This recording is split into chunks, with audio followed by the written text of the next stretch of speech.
ole request atam mol boka tuna chuan kan rice man thin chicken rice te beef rice ti zong te kan man thin zong a kan chum dan kan rice man thin zong atana kan chum dan ani ber chu o khatiang kha kan en ho anga request atam mol boka ti chuanin achum dan kan en doni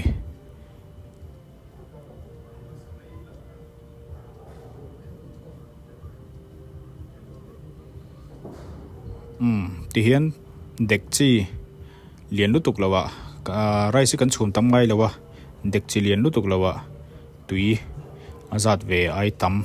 shet kan han da phota ti chuanin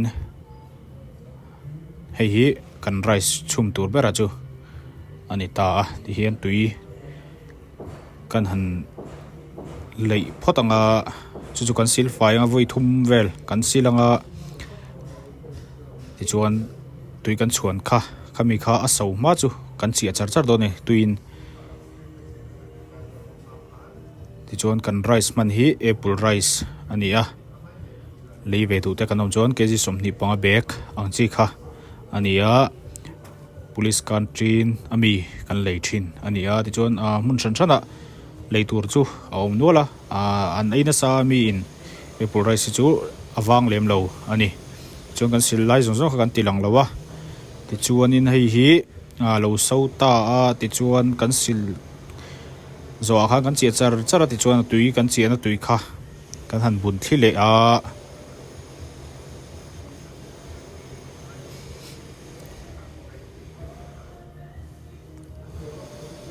rice cooker vela po chhum thei thawa ti hian rice cooker a chhum mi chuan tui tam lu tuk lo khan han ti la ti chuan chopa ngai kan chhum ai tlem khan han ti la a thil tha duwa a thil tha du em mai a rice cooker a po kan chhum ve fo ani laklo chang chuan ti chuan kan han thlak a tia kan thlak zogai hianin aso hun nga veng chi ani lawa chan chu amonga bet bedwa aso ma chu chove char angai ani aso nuwa chuan gas te posim thei to a cho angai to lo boka aso nuwa cho wak ka chuan in kan chok som du thin kan chok som thina chu wangin cho wak chu angai chuang lo ani aso nuwa chuan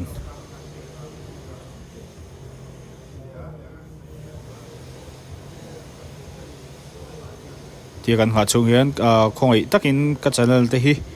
milo subscribe sak sham la subscribe lo te kan lo om chuan like comment share thlengin milo pek sakula intan video bunom tak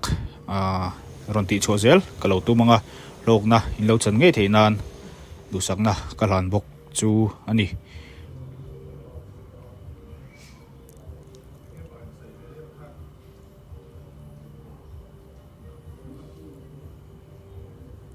chuan ala solo dewa tuna hian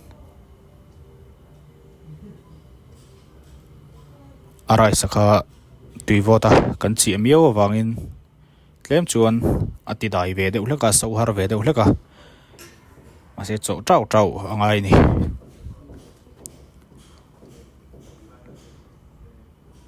sawatum chana ti hian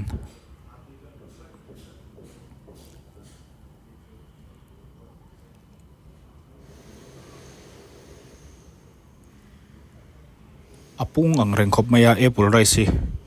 afang a hel laya afang a sin te reng nen hian rinain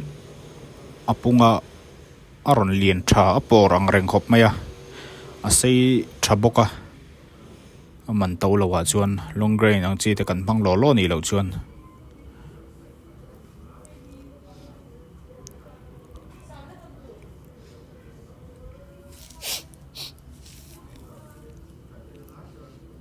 so bor to mai he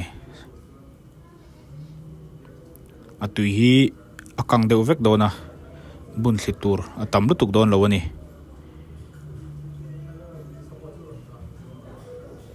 atui kan man hi kan ti tlem pau le a ti than lo chuan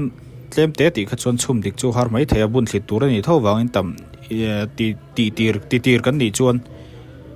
tam deuh hlek pon ti la pui lawa ma se ti than lo chuanin tui tlem te ti hi chuanin chhum sual te ol ve a ma se kan thiam tho chuan a han chu hang tui nge tui tam lo chu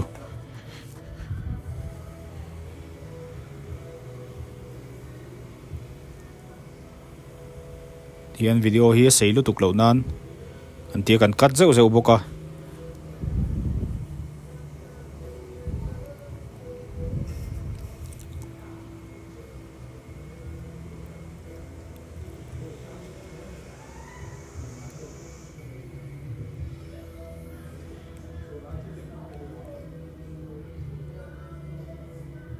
minute som panga vel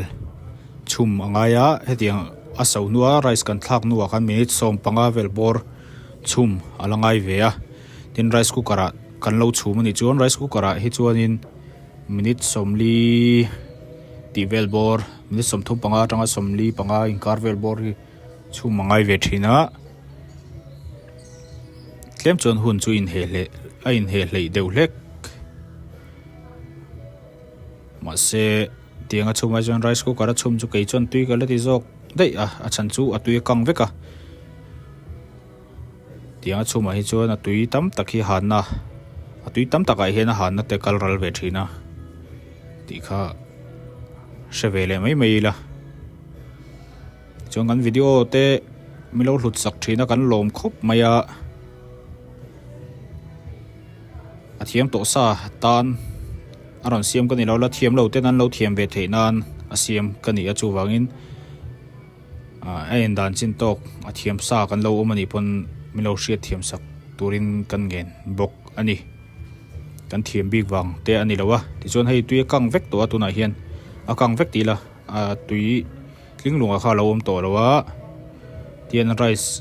min lo hi ti hian a check dan kan nau te nan lo check ve thin dan ania ei po khana hriata hei tian amu a hro kha a hro ti mai la saka kha chung ri la lo ma chu wangin rei lo te la chuanga ei po hian a min lo hi chu hriat lu tu kani khatian nem kher lo po khan min lu tu ka ti lo tur nia chan chu dokana te kan chok par ngal don ani lo chuan a in chia a in up min vele thina chu wangin min dewa ti kha kan le tur ani phai chuan chi lem lo ba a tok chi kha om ve a kha chu kan chhum ma tang khan kan tha thiam mai ang ti chuan a tok a tiang nge hei thian an suana service lampangin siltur thleng silna an lo da man mo le a kan da son leng lo pati chuan ta hian kan bun thlianga hetiang hi kan nei ve kher lo poin dek chi hi han chi ni la han chin phui la ti chuan a bun thlit thei thawa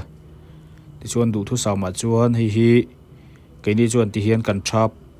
dai mai a kan thap a dai ve mai a ma se du thu sama chuan in man mo chang te chuan do kana te kan chap par ve thawa plate lian deuh hlek emo dek chi china te chhum tam lo phei chuan han chap par ula ti chuan dai ma the a thil tha boka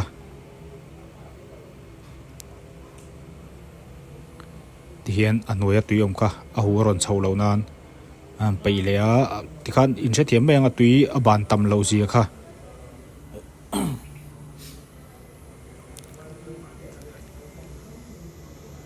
ti hian thil thale em mai don ani